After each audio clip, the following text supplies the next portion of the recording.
šypsaus, man yra raukšlė. Jonai, man reikia padaryti. Tai sakykim, ką tu man atsakysi? Kiekviena konsultacija tokia yra dar iki operacijos. Tu turi atlikti ir draugo, ir psichologo, ir plastikos chirurgo vaidmenį. Tai mano pareiga įvertinti, ar žmogus, ar jo norai racionalūs yra iš esmės. Kas yra labai gerai, kad atsisako operacijos, nes reiškia susivokia, kad tam žmogui to nereikia. Kiekvienai moteriai visų pirma reikia turbūt, ar ne, čia paprastas žodis, atsikelti ryte išsimiegojus, nusišypsoti ir sakyti, viskas yra gerai. Viskas yra gerai. Tai. Ar ne?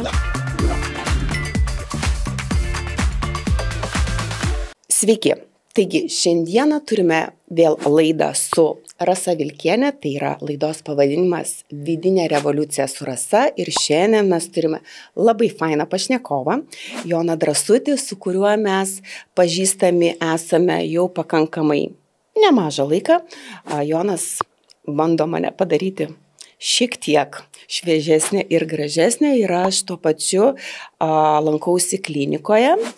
Pas jumis betarpiškai, sakykime, jeigu tai ne tik kažkokios tai procedūros, pavyzdžiui, veido, bet ir kombinuoju kartu procedūras ir kūnui ir tai man labai padeda palaikyti tiek mano kūno, ar sakykime, formas gražias ir tuo pačiu paskatinti kitas moteris siekti būti visų pirma pasitikinčiam, o visų antra būti, sakykime, gražiai sudėtos, sveikai sudėtos, ar ne? Tas žodis, kodėl sakau sveikai, nes tu kaip gydytojas turbūt visą laiką pasakysi, kad yra visų pirma svarbiau pačiam gydytojui.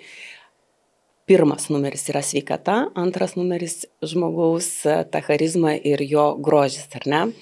Taigi, labas Jonai ir truputėlį prisistatyk.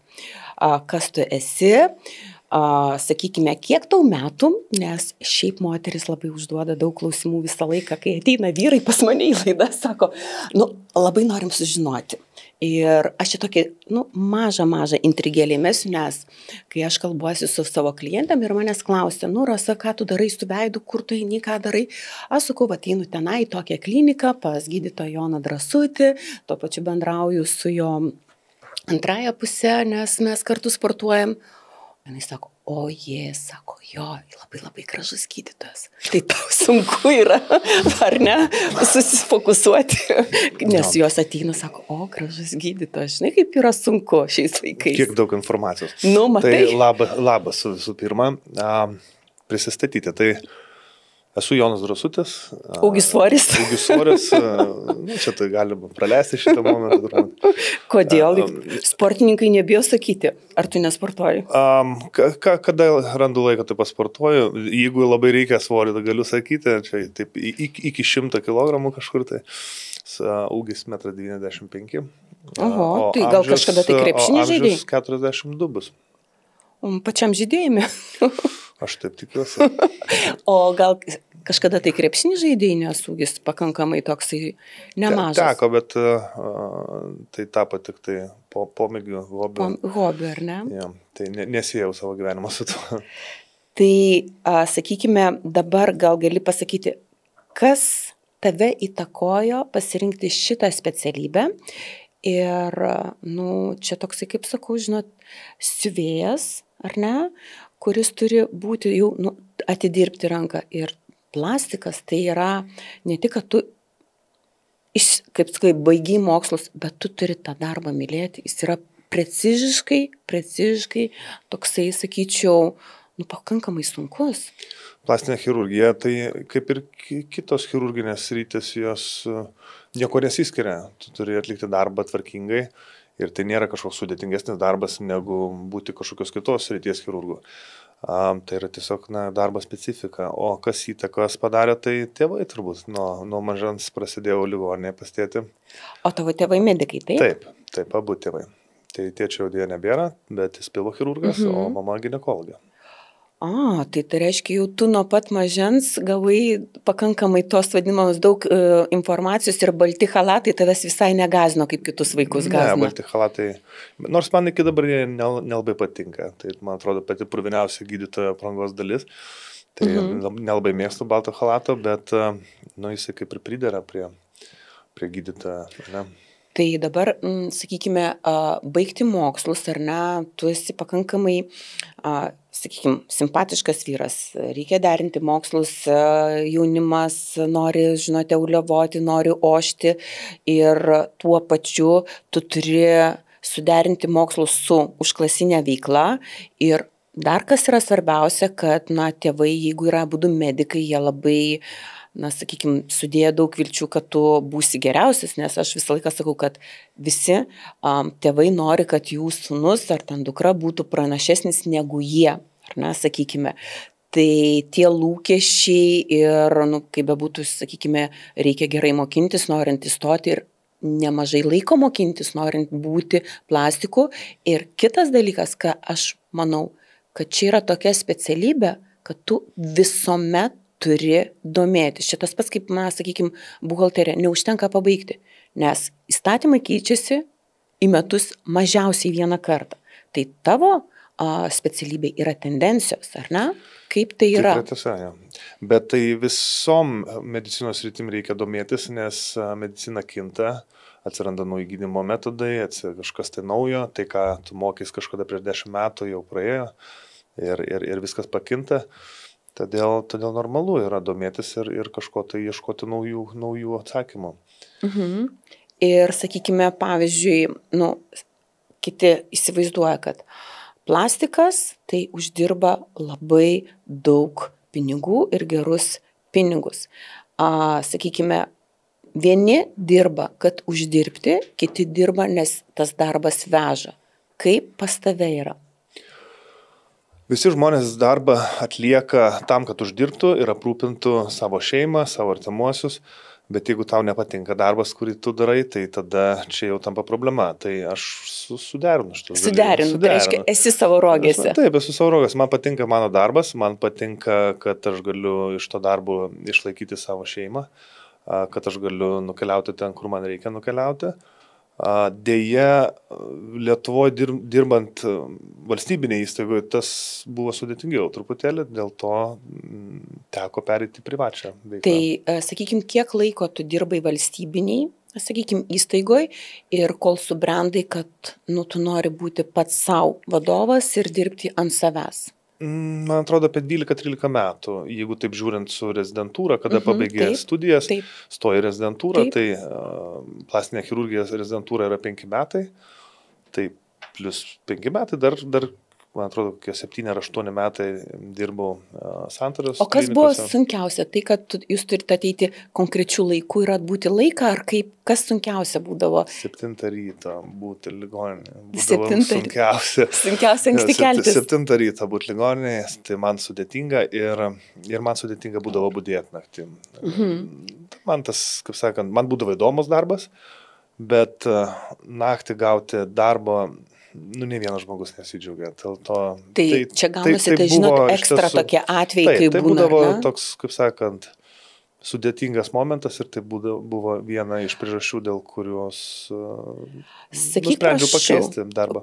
Sakyk, prašau, o dirbant būtent valstybiniai įstaigoje, kaip tu sakai, yra naktiniai budėjimai ir tu gal ten, žinai, kaip sakoma, natūralu, kaip žmogus prisnūdęs, tau čia skambina kažkoks ekstra įvykis, avarija atveža žmogų ir tau reikia. Ar buvo koksai tai įvykis gyvenime, kuris, sakykime, paliko tokį didelį atsiminimą, kad tikrai padėjau, arba ten atėjo žmogus, sako, žinot, jūs gydytojos padarėt man stebuklą, nes, mes nežinom visų tų niuansų, mums yra paprastiems žmonėms labai įdomu visas šitas dalykas. Žinoma, buvo, taip, gal dabar taip visų čia neprisiminsiu, arba ten nesusidėliosiu, bet taip, tai būdavo tokios sunkesnės traumos, arba, pavyzdžiui, kokie pirštai amputuoti, ir kai tu atlieki operaciją, replantuoji pirštą, arba sutvarkai kažkokią traumą, ir tu matai, kad po to tas pirštas veikia, ar ranka veikia, tada toks pasitenkinimas vidinis, jisai yra tikrai labai smagus, viduje labai faina. Bet tai nekeičia fakto, kad naktį dirbti man nepatikdavo. Supratau. Tai pačiam, pavyzdžiui, jeigu turėtum alternatyvą pasirinkti, esi plastikas ir jeigu būtų galimybė pasirinkti kitą specialybę, kur tu save matytum? Labai įdomu būtų išgirsti. Žinau, kad tai būtų chirurginė specialybė, gali būti galbūt kraujagyslių chirurgija, galbūt pilvo chirurgija, nes galų galia tėtis buvo pilvo chirurgas, bet mano pirmas pasirinkimas buvo, kai jau stojau rezidentūrą plastinę chirurgiją ir niekada nesigailėjau. Dabar tendencingai labai iš tikrųjų populiaru. Kas nepatinka, eini ir pasitobulini.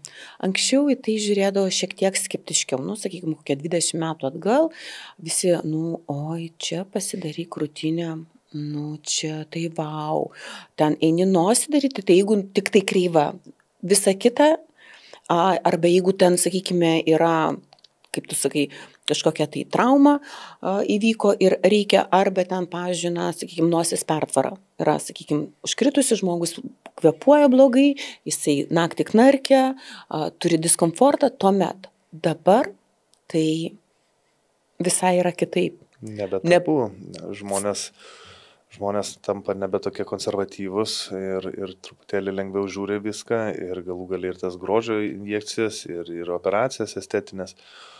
Nosies pertvara, tai nėra kažkokia estetinė operacija, tai principai yra sveikatos. Taip, tai reiškia, tikrai tai nieko bendro su grožiu nesusiję, bet pavyzdžiui, kaip sakydavo, žinai, nosies kuprelė yra ir tai yra išskirtinė nosytė ir tai sako, vaikščiok su jie, nes, tu esi kitokia. O žmogus nuo pat jaunystės turi diskomfortą, nes jisai yra savo įdiegęs smegenyse informaciją, kad tai yra negražinosis, man jinai nepatinka, bet aš privalau, nes aš esu išskirtinis. Tai šiai dienai mes net neduodam savo už kažkokio tai klausimo. Man nepatinka, aš matau save veidrodyje negerai, aš tariuosiu, einu ir darausi. Ir tai mes žiūrim visi šiuo metu normaliai. Pavyzdžiui, prieš 20 metų, manau, kad dar pasvarstytų ir dar tave galėtų pasmerkti. Aš noriu, sakykime, prieiti prie to, kad kas reikalinga ir gražu yra gerai, bet yra tokių dalykų, kad ateina moteris ir sako, mano vyrui labai patinka didelis krūtis ir man reikia 4 plus arba 5 dydžio, nors jinai pati nedidukė, nugaros, sakykime, nėra nugara plati ir gausis taip, kad jinai atrodys neadekvačiai, bet jos vyrui tai patinka. Šiuo atveju ar yra tokių atsitikimų buvę tavo? Tokiu atveju? Taip. Vienetiniai. Yra buvę, kada ateina į konsultaciją vyras ir su žmona ir vietoj žmonos kalbėjimo kalba vyras. Reiškia, kad ir ką užduodi klausimą, atsako vyras. Tai tada tenka sustabdyti ir paprašyti kalbėti tą žmogų, kuris bus operuojamas.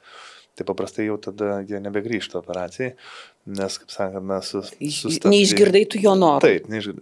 Bet iš tiesų plastinė chirurgija negalima operuoti žmogaus dėl, kaip sakant, ar moters, ar vyro, dėl jo partnerio įgeidžių ar norų. Tai būtų labai neteisinga. Yra operuojamas žmogus, reiškia, reikia klausyti to žmogaus, jo skundų ir žiūrėti, kiek tas svarbu yra tam žmogui. O statistiškai daugiau operacijų atlieki moterim ar vyram?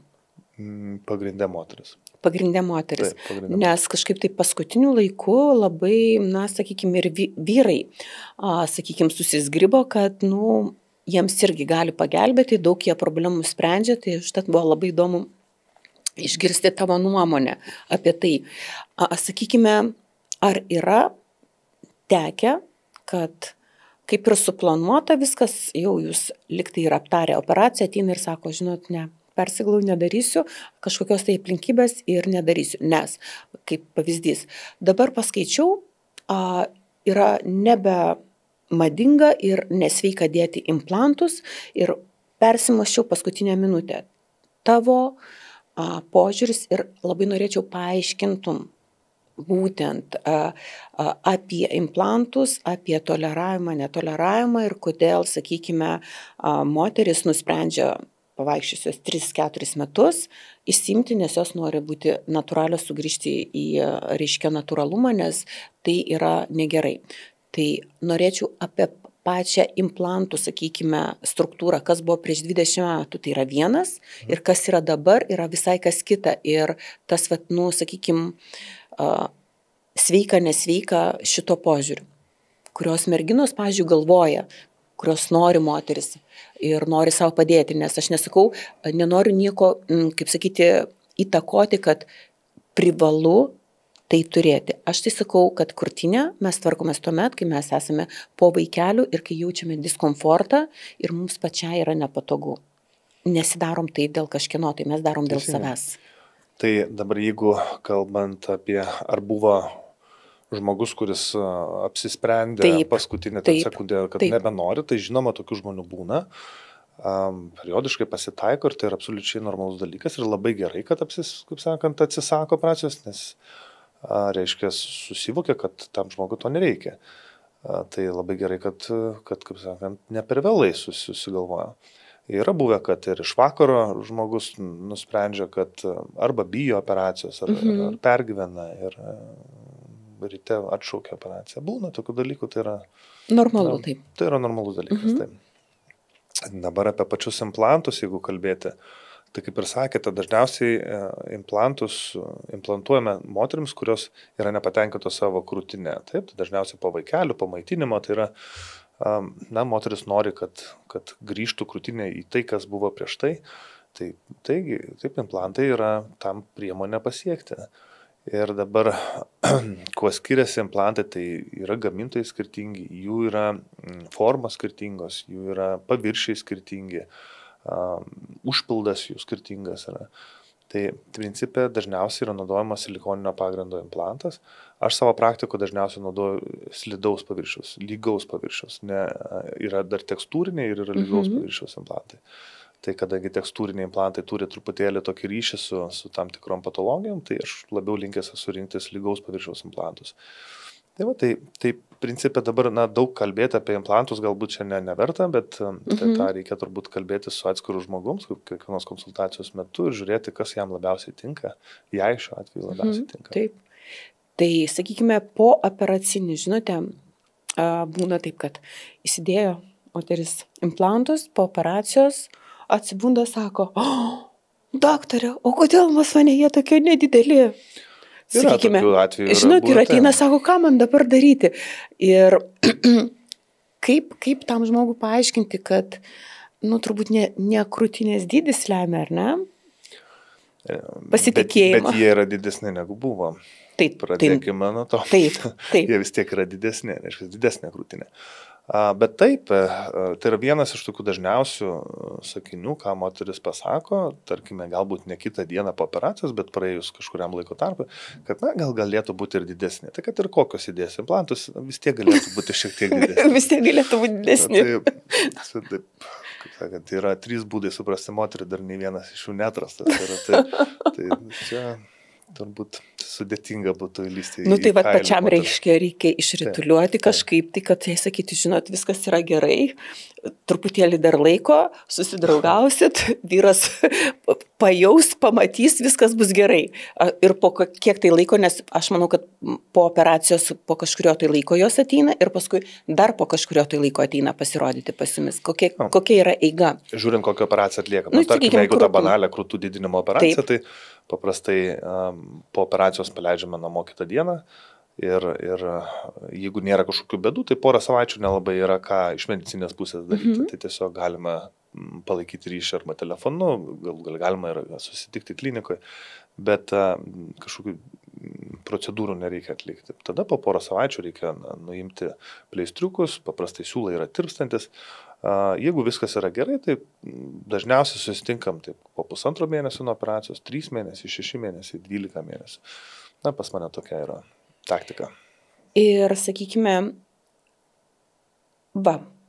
padarėte operacinį ir ateina ir sako man, žinot, daktaras, man netinka, ką man daryti. Ar yra tokių buvę, kurie iš tikrųjų ne pati operacija yra atlikta, bet paprasčiausiai pas žmogų viduje, galvoje yra, ar yra tokių situacijų buvo, kad reikia skirti laiko vien tik tai paaiškinti ir pasišnekėti ir gaunasi, kad kitą kartą tu net ne pačio gydyto plastiko turi atlikti paslaugą, bet psichologo. Ar yra tokio buvę atveju? Kiekviena konsultacija tokia yra. Dar iki operacijos. Tu turi atlikti ir draugo, ir psichologo, ir plastikos chirurgo vaidmenį. Tu turi suprasti, kas tai per žmogus sėdi prieš tave. Aš mėgstu sakyti, turi įvertinti, kiek adekvatus žmogus. Taip. Jisai turi įvertinti, kiek tu adekvatus esi. Taip. Abu turim vienas kitą įsivertinti. Ir turime per tą konsultaciją įsivertinti, ar mes galime dirbti kartu. Tai mano pareiga įvertinti, ar žmogus, ar jo norai racionalūs yra iš esmės. Ir, sakykime, yra tokių buvę atvejų nutikę, kad pasišnekėjot, moteris kaip ir viskas tvarkoj, sutinka, jau priima sprendimą, bet pats tu kaip gydytojas pajauti, kad netinka ir tu sakai, žinot, gal jums reikėtų eiti pas kitą specialistą, nes aš negaliu, nes aš savo darbę irgi turiu tokių atvejų, kad atrodo, tikrai turiu bendrą kalbą, suprantu, bet eigoje, kai man reikės dirbti kažkurį tai laiką su tu žmogu, aš matau, kad energetiškai jisai mane suvalgo ir man tie pinigai neatstos mano sveikatos, nes man gal reikia daugiau negu jai to sporto ir aš gaunasi, kad turiu būti psichologas, bet mano darbas nėra būti psichologas, mano darbas yra siekti. Tai vat, kaip pačiam, aš tikrai tikiu, kad tokių atvejų būna ir kaip toj situacijai tu turi gražiai žmogui paaiškinti, kad paprasčiausiai tu negalėsi. Dabar, geras klausimas, net nežinau kokiais žodžiais, bet reikia pabandyti paaiškinti, kad tu nesi tas žmogus, kuris gali jam padėti. Tiesiog yra tokių atvejų buvę, kada tiesiog pajunti, kad tiesiog... Ir to žmogaus reakcija? Tai nesakai žmogui, kad tu man nepatinki, čia ne apie tai kalba vyksta. Aš suprantu, kad mes nesakysim nei aš, čia ne apie tai kalba vyksta, bet tiesiog pajunti, kad tu negali patenkinti žmogaus lūkesčių, arba tie lūkesčiai yra kažkokie nerealistiški, arba nori kažko, ko tu negali tiesiog padaryti. Ir tokiais atvejais tada ir sakai, kad aš tiesiog negaliu padėti ir atsiprašau, tada paprastai tokiais atvejais konsultacija būna nemokama, paprašau paaukoti, Kaukieno fondui, pas mus yra tokia dėžutė, jeigu gali, jeigu nori. Ir konsultacija tada yra nemokama, bet aš tada, kaip sakant, sakau, kad aš nepagalbininkas. Tai man labai labai patiko tavo tas pasakymas paaukoti, nes pagal visus jogos ir mainų energiją, ar ne, nieko gyvenime nemokamai nebūna ir jeigu mes skiriam savo laiką, tai turi būti, ne visada, kaip sakoma, finansinė, ten, sakykime, ar finansinis atsidėkojimas, bet tuomet, jeigu tu nemoki, tu nors darai šitą tokį paaukojimą, tai man labai fainai buvo išgirsti, kad tai taikai ir tai yra, nes man čia yra labai toks vidinis didelis pliusas iš žmogaus, kai gali tai daryti ir sakyti, yra fondas ir jūs galite kažkiek tai paaukoti. Tai yra labai labai šaunu, tai labai džiaugiuosi. Ir gal yra per praktiką buvusi kažkokia ypatinga operacija, kuri yra labai sudėtinga, procesas sudėtingas ir pakankamai brangi operacija. Turbūt tokios sudėtingiausios operacijos būdavo valstybiniai ligoniniai. Tenai kainos tokio daikto kaip nėra, tai yra valstybės kompensuojamom lėšom. Bet taip, ten būdavo sudėtingiausios operacijos, tai yra, tarkim, krūtų rekonstrukcinės operacijos, kur yra mikrochirurginė dalis ir kraujagyslių siuvimas po mikroskopu. Galų gale tas pats piršto prisiuvimas vaikui yra tikrai techniškai sudėtinga operacija ir sakyčiau, kad tai ir būtų turbūt šios operacijos, kurios pagal sudėtingumą jos yra ilgos ir sudėtingos. Kai darai, pavyzdžiui, suaugusiui kažkaip yra visai kitoks, bet kai darai vaikui, tai aš manau, kad ta vidinė, baimė, kad viskas pasisektų, viskas įvyktų gerai ir kad tu nežinai, vieną dieną gali būti ir tavo vaikas čia. Žinai, kaip yra, mes nežinome, ne vienas nesam apdraustas, tai aš manau, turbūt ta, sakykime, sentimentali ar ne žmogaus vidinė būsena visą laiką groja, kai tu darai vaikui. Nes lygiai taip pat, kaip pažiūrės. Kaip tavo tas... Jautriau reaguoja, tiesiog žinoma, kad jautriau reaguoja, bet nėra tokio dalyko kaip baimė, tarkim, operacinėje, dėl to, kad tiesiog tu jau įpratęs tą darbą daryti ir stengiasi daryti gerai, kiek įmanoma. Ir ar tai yra vaikas ar suaugęs, tai stengiasi labai nekreipdėmėsi, bet savaime aišku, kad iš to žmogiškosios pusės, vaikas yra ta vis tiek jautrioji dalis ir natūralu, kad dėl jo pergyveni. Tai... Ar būna, kad po tokios operacijos tu dar pareini ir, žinai, kaip sakoma, tą tokį vidinį tą jausmą dar parsineši namus ir, žinai, kaip sako, atsikeli dar pagalvoji, kaip ten tas procesas, viskas ten turėtų, žinai, kaip yra tas toksai vidinis pergyvenimas, kad viskas būtų šaunu, nes tas vaikas, kai tu lauki, žinai, ateina tom akytėm, ar tu judinsi tą pirštuką, ar nejudinsi, ten, sakykime, kaip sakau, jisai visai kitaip reaguoja. Suaugęs žmogus reaguoja į operaciją vienaip, vaikas reaguoja kitaip. Ar parsineši tą jausmą būna į namus, žinai? Jau seniai besinešiau, dėl to, kad dabar galvoju, kokie 5 metai gal nebedirbu ligoniniai. Ir šiai dienai su vaikais mažai yra darbo, tarkime, tokių, kur operacijų sudėtingų, kokios seniau būdavo. Dabar vaikučiams, nebent kokios atliepusios ausytės išoperuoja, bet savaime aišku, kad parsineši viską namo ir visas sėkmės ir nesėkmės. Ir pergyveni, bet tai ir dabartinėme darbe, tai jeigu kažkas nesiseka, tą daiktą parsinešiu namo, dėl to pergyveni ir tai yra nesvarbu, ar dirbi privačiai, ar dirbi valstybiniai ligoniniai. Jeigu yra kažkokia nesėkmė darbe, jinai vaikštų su tavim visur. Taip. Sakykime, klausimas. Ar sunkiau operuoti nepažįstamą žmogų, ar sunkiau operuoti pažįstamą, gerą draugą? Geriau neoperuoti draugų ir pažįstamų. Kažkaip tai. Kodėl? Net nežinau. Geriau, kaip sakant, čia tas pats, kaip neoperuotum žmonos savo, tai aš esu operavęs ir savo giminaičius, ir draugus, bet geriau operuoti nepažįstamų žmonės.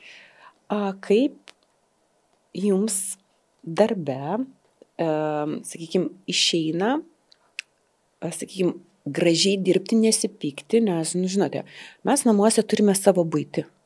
Vaikai, ūkis, kaip sakau, ir čia su visa ta buitim kažkiek tai ateinam ir į darbą. Ir jūs kartu su Agne dirbate, kuriate verslą, jinai daugiau užsiema visą kaip rinkodarą vadybą, o tu esi tas vadinamas arkliukas, kuris juda viduje ir, sakykime, atlieka tą vadinamą techninį darbą. Ar yra, pykčiai, taigi, tai yra normalu, nes, visą laiką gaunasi, kad būna, nenoriu šiandien eiti filmuotis ir nenoriu paveiksluotis, sako, šiandien privalai eiti, šypsotis ir nes yra sutarta. Jeigu nenori, dėks ten privers, bet ne, mes kažkaip šio klausimu nelabai pykstamės, atvirai sakant, ir darbė nelabai matomės, vienais savais kažkur reikalais, aš kaip jau užsidarau ten kabinete, tai jeigu susitinkame, tai vieną kartą į savaitę. Ir kiek žinau, kad jūs turite filialą Vilniuje ir Palangoje, ar ne? Palangoje aš irgi 2 kartus lankiausi, labai patiko, nes yra jauku ir tokia ta klinika yra nedidelė, pakankamai tikrai irgi labai šaunus kolektyvas, bet kiek žinau, jūs ruošiatės keisti Vilniui patalpas, išeinate į kitą vietą, ar ne? Į Europos prekybos centrą, čia jau Agnės idėja, aš tą idėją palaikiau. O sakykime, tai daugiau susiję turbūt su lokacija, ar ne? Manau, nes Ana klinika man, pavyzdžiui, irgi buvo labai ten viskas jauku, faina, tik tai, kad gal aš, kai matai ne Vilnietė, nežinau, sakykime, tų prioritetų pagal lokaciją, bet aš turbūt supratau, kad Europoje jums yra būtent dėl lokacijos ir kad šiek tiek didesnės patalpos bus, ar ne? Didesnės patalpos, žmonėms bus patogiau. Ir man kaip gydytojui, kuris operuos kitoje gatvės pusėje esančioje Antėjos klinikoje, Man irgi lokacija yra labai svarbus dalykas. Laiko sumetimas, kad sutaupyti, ar ne? Taip, tik tai reiks pabėgti per gatvę. Tai kada planuojate atsidaryti? Tikimės rugsėjį. Oi, tai čia ne už kalnų, tai reiškia greitai Gal išvesim. trupučiuką ten užtempsim. Jau greitai išvesim, ar ne? Teks. Tai, sakykime, ranka prie širdies gali pasakyti, kad pykčių darbė nebuvo su žmona. Bent jau dabar neprisimenu. Bet Nu, galiu pridėti. šaunuolis. Agnė, jeigu ką turėjo omeny, kad jisai neprisimena, tai tu irgi neprisimink, ar ne? Tai dabar pačiam, ar ne? Pakankamai ilgai stovi ant kojų, juvelyrinis darbas, Aš galiu ir sėdėti operacinėje. kuom, sakykime, save palepini.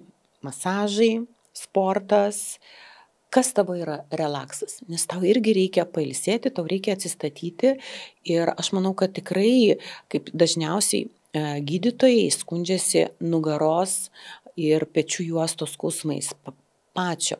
Kur tu save atrandi po darbo, poilsis? Ne, pečių man ir nugaros neskauda, man skauda labiau čiurnas, nes nuo krepšinio kažkada išsukiotas kojas, bet jeigu yra galimybė, aš turiu 3 vaikus, tai mano labai laisvas laikas, labai aiškiai visur sudėliotas po darbo, bet jeigu yra laisvas laikas, tai žinoma, yra kažkokia tai aktyvus poilsis, kai yra vasara, tai kaitavimas, dviračiai, ir dabar, kadangi turim mažiukus namie, tai labai daug laiko jiems atiduodama yra. Vaikams, ar ne? Taip. O šiaip dabar vasaros metu daugiau pats praleidi, sakykime, kombinuoji tą arba, kaip sakau, derinį darbą su Vilnium ir Palanga, ar dažniau būnate Palangoje? Konsultacijos ir darbai. 2-3 dienas Vilniuje, 4 dienas Palangoje. Tai labai gražiai susidėlioja. Ir lakstam, taip, ir pasidarai kokias vietoj savaitgalio, kokias 3 dienas išeiginės, su vaikais pabūnė, nueini prie jūros, tokia savo vasarą palepinė. Tai norėjau paklausti, jūs dabar, kaip sakai, turite 3 mažiukus, tai kaip jūs planuojate savo laisvalaikį, sakykime, ar turite papildomą žmogų, kuris padeda jums prižiūrėti vaikus, nes reikia ir pabūti ir dviese, o kiek žinau, kad tarp 2 mažiukų tai nėra didelis skirtumas. Vienas iš tų mažiukų tai už mane aukštesnis. Ten jau didelis, jau vyras. Ten jau vyras visas, taip. O taip yra žmonės, kurie padeda, yra auklytės, tai taip pat bandom visai suderinti. Čia šitas sudėtingas periodas, kai yra vaikai maži, tai reikia, sakant, kelis metus tos ištemti ir tada jau tampa viskas lengviau, man atrodo. Tai dabar, kadangi yra 5 mėnesių mažiukas, tai šiek tiek su juo tokio daugiau vargelio, bet tiek mes skiriam dėmesio, tiek artimieji, tiek mūsų padėjėjai, auklės. Tai. Noriu sugrįžti prie klausimo, kaip ir minėjau savo laidos pradžioje, kad esi pakankamai išvaizdus vyras. 3 kartą šitą girdžiu. Ačiū labai. Jo, ir noriu užduoti klausimą, kaip tau išeina, sakykime, susiderinti arba kai moteris tiesiogiai tau tai pasako? Darbe? Darbe. Kažką tikėkit, netikėkit, bet iš tiesų dabar galvoju, kad nepamenu tokio atveju, kad man taip tiesiai šviesiai pasakytų. Arba kažką tai pasiūlytų nedarbo prasme. Tai jeigu neatsimenu, reiškia, turbūt, kad... Tai gerai, koks ritualas yra savęs priežiūros tavo? Sakykime, nuo ryto, kokias tu, sakykime, atlieki procedūras, ar tu kažką tai savo atlieki, netlieki, tai yra, labai įdomu, sakykime, nes tau 42 metai, visai neblogai. Nei mažai, nei daug, bet procedūrų savo jokių neatlieku, tai sakant, tai jeigu ten, reiškia, nemin kažkokio ten kremo veido ir panašiai, tai daugiau nieko savo, jokių procedūrų neatlieku. Tai reiškia, turim padėkoti tėčiui ir mamai už gerą genetiką. Ačiū mamai ir tėtį.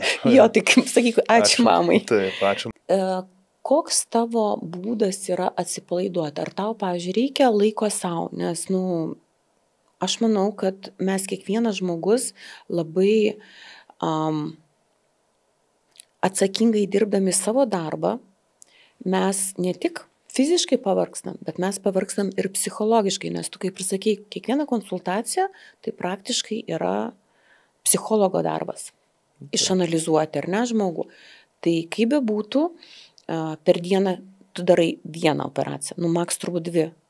Įvairių dienų, įvairių operacijų. Jeigu, tarkim, tai yra nedidelės apimties operacijos, tai galima ir 4 padaryti, ir 5. Bet taip, jeigu yra, tarkime, ilgesnės apimties operacijos, tarkim, 3-4 valandų, tai jau 2 tokių nenoriu per dieną operuoti. Tarkime, tada tokia ir viena kokia trumpesnė. Įvairių, aišku, tų dienų būna, bet stengiuosi, kaip sakant, neįlysti į operacinę taip nuo ryto iki vakaro, nes galų gale, koks žmogus norėtų, kad jį operuotų chirurgas į vakarę. Tiesiog tai yra toks žmogiškasis irgi faktorius, tu irgi pavargsti. Tai manau, kad produktyvesnis esi ryte. Tai sekantis klausimas, koks tavo yra atsipalaidavimas? Šeima yra šeima, bet vis tiek kažkiek tai laiko turi skirti savo, kaip pavyzdžiui, aš labai mėgstu nors kartą savaitę skirti tą porą valandų, pabūti su knyga ir man labai yra svarbu ne telefone, ne kompiuterį, o tą popierinę pajausti, kad tu ją vartai ir pačiai su savim pabūti. Ar yra pas tave kažkokias, nežinau, ritualai, ar ten tu eisi, pavyzdžiui, kad ir į spa, ar ten, sako, noriu masažą, noriu atsipalaiduoti, nieko negirdėti, atsijungti. Ar tu taikai kažkokius savo? Masažą kažkodėl tai nemėgstu, tiesiog negaliu paaiškinti šitą dalyką. Turbūt gyvenime subuvęs gal kokią vieną kartą masažą šiaip realiai, nes man tiesiog tai nelabai priimtina. Taip, yra pirtis gamta, mano turbūt atsipalaidavimas yra labiausiai šiuose vietose. Man labiausiai priimtina. O nevažiuoji, pavyzdžiui, kai būna ten vyrai, sako, mes važiuojame 5 dienoms žvejybą, slidinėti, žinai. Labai tas slidinėjimas tai yra taip, vienas iš to reiškia, mano pomėgių, bet tai nėra kasdieninis dalykas, tarkim. Bet taip, kada yra galimybė žiemą, tai taip, pasiėmi snieglentę, važiuoji Liepkalnį. Ir, ta prasme, tu važiuoji vienas ar su draugais? Ta prasme, žinai, kaip sakau, pavyzdžiui, aš noriu, kad pabūti viena. Aš mėgstu žmonės, šiaip būti savo draugus kažkokį ratą, tai ir taip užsidaryti vienam, tai ne iki galo mano, ir nelabai mėgėjas, man kažkaip reikėtų žmonių savų, bet kartais vienam irgi pabūti gerai šiaip iš tiesų. Tai kokios tavo yra svajonės, siekiamybės į ateitį? Siekiamybės. Aš noriu, kad mano vaikai užaugtų, kad jie būtų sveiki. Tai čia toks pats paprasčiausias noras ir toksai žmogiškas. Aš noriu, kad mums darbė sektųsi labai gerai. Noriu, kad mes keliautume. Ir kad, kaip sakant, turėtume daug laisvo laiko tuo pačiu. Tai mano siekiamybė yra neatsiduoti viso savęs darbui. Tai tavo moto bus atrasti daugiau laiko savo, toksai laikui bėgant, ar ne? Kažkas panašaus. Ir kokie galbūt jūsų asmeniniai tikslai šeimoje? Jūs turite 3 berniukus, tai gal vis dėlto nesustosit? Sieksit tos mergaitės? Aš, kaip sakant, neturiu tikslo turėti mergaitę ar berniuką, aš kažkaip tik tai, kad gaunasi berniukai visi, bet man, kaip ir sakiau, svarbu, kad vaikas sveikas ir aš tuo esu patenkintas. Ar sustosiu, net nežinau, aš tiesų kažkaip bus matyti, aš man atrodo, apie tai nėra, pasikalbam, bet kad labai planuotume kažką, tai tokio nėra dalyko, bet jeigu bus, tai labai džiaugsimės visi. Tai kaip ir nesakai ne, kiek supratau. Tai dar kartelį norėčiau, kad primintume, kur tu jau rugsėjo mėnesį, aš tikiuosi, pakviesi į klinikos atidarimą, kur bus ir kuriam aukšte, ir tuo pačiu gal turėsite kažkokių tai naujienų. Europos prekybos centre, 3 aukšte, Perfectus klinika, turėtume būti nuo rugsėjo, tai gal truputėlį plius minus ten kažkokiu tai bus vėlavimu. Naujienų tai turėtų būti didesnis specialistų kiekis, dėl to, kad yra didesnės patalpos. Tai dabar tuos to Tai reiškia, išsiplės daugiau, ar ne, sakykime, paslaugų spektras. Ir, sakykime, šiai dienai, ar gali pasakyti, kad aš esu laimingas ir padėkoti, kad man sekas ir tikiuosi, kad seksis ir toliau taip, kaip dabar, dar gal net geriau. Mintise savo, žinai, kaip sakoma, norint turėti, mes nesakom, aš norėčiau. Yra sakymas, ar aš manau, kad aš esu laimingas? Taip, aš manau, kad aš esu laimingas. Ir tavo paskutinis žodis, ko tu dar norėtum apart, sakykime, verslas, šeima, ko tu dar siektum, siekimybė, žinai, kaip sakau, kažko tai naujo išmokti, kažkokią naują, ten, sakykime, gal tu, pavyzdžiui, norėtum dar išplėsti savo paslaugų spektrą, ar ne, sakykime, kaip sakai, gal norėčiau papildomai daryti kažkokias, bet esu susifokusavęs į krūtinę, sakykime, ir dar kažkokias, profesionalioje veikloje, ką pats tu norėtum dar, sakykime, naujo? Kiek dar leidžia amžius, nes amžius dar visai, kaip sakai, auksinis, ne? Tai kiekvienais metais dar tobulėti norisi. Tai norisi didinti kažkokį spektrą savo atliekamų operacijų. Tam reikia skirti laiko visur važiavimui, tobulėjimui, naujų žinių kažkokių siekimui. Tai žinoma, kad savo darbę norisi nesustingti. Tai dabar paskutinis toks tavo išbandymas. Matai mane, pažįsti mane. Taip. Aš tai visą laiką, žinai, kaip sako, mes moteris visą laiką atrandam 100 priežasčių, kas man netinka. Aš kai ateinu pas tavį į procedūrą, sakau, žinai, Jonai, man čia reikia patempti, čia reikia kažką daryti. O Jonas sako, žinai, sako, tu pasižiūrėk į veidrodį ir man rodos čia, kad nieko nereikia. Aš išgirsiu ir šiandien po laidos ir, reiškia, bus milijonai komentarų, kad jinai yra baisi, jinai plastiko auka ir jinai tokia ir anokia. Bet ką aš noriu pasakyti, kad mes moteris visuomet atrasime, kad kažkas mums netinka, kad atrodom negerai, esam pavargus. Žiūrint į mane, ar ne? Sakau, man reikia, matai, šypsaus man yra raukšlė. Jonai, man reikia padaryti. Tai sakykim, ką tu man atsakysi? Realiai, taip tiesiai. Reikia pataisyti ar nereikia? Ar tegul būna ta raukšlė? Aš tai pasakysiu, kad ką ir esu sakęs, kad daug dievė, kad būtų daugiau tokių moterų ir tada, man atrodo, bus gražiau gyventi, nes nieko nereikia jums ten tvarkyti, tol, kol jums tas netrukdo, nes mano akimis viskas yra labai gerai. Tai ir kaip ir kiekvienai moteriai visų pirma reikia turbūt, ar ne, čia paprastas žodis, atsikelti ryte išsimiegojus, nusišypsoti ir sakyti, viskas yra gerai. Viskas yra gerai, taip. Ar ne? Tai su ta tokia gražia gaida mes norim padėkoti Jonui, kad čia pas mumis buvo laidoj.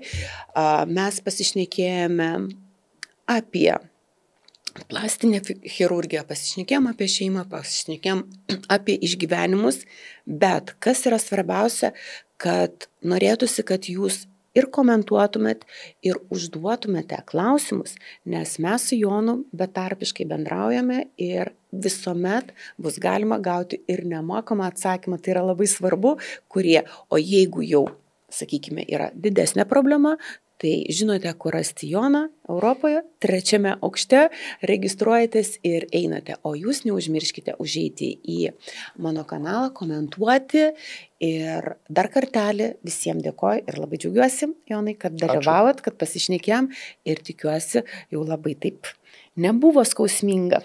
Nebuvo skausminga.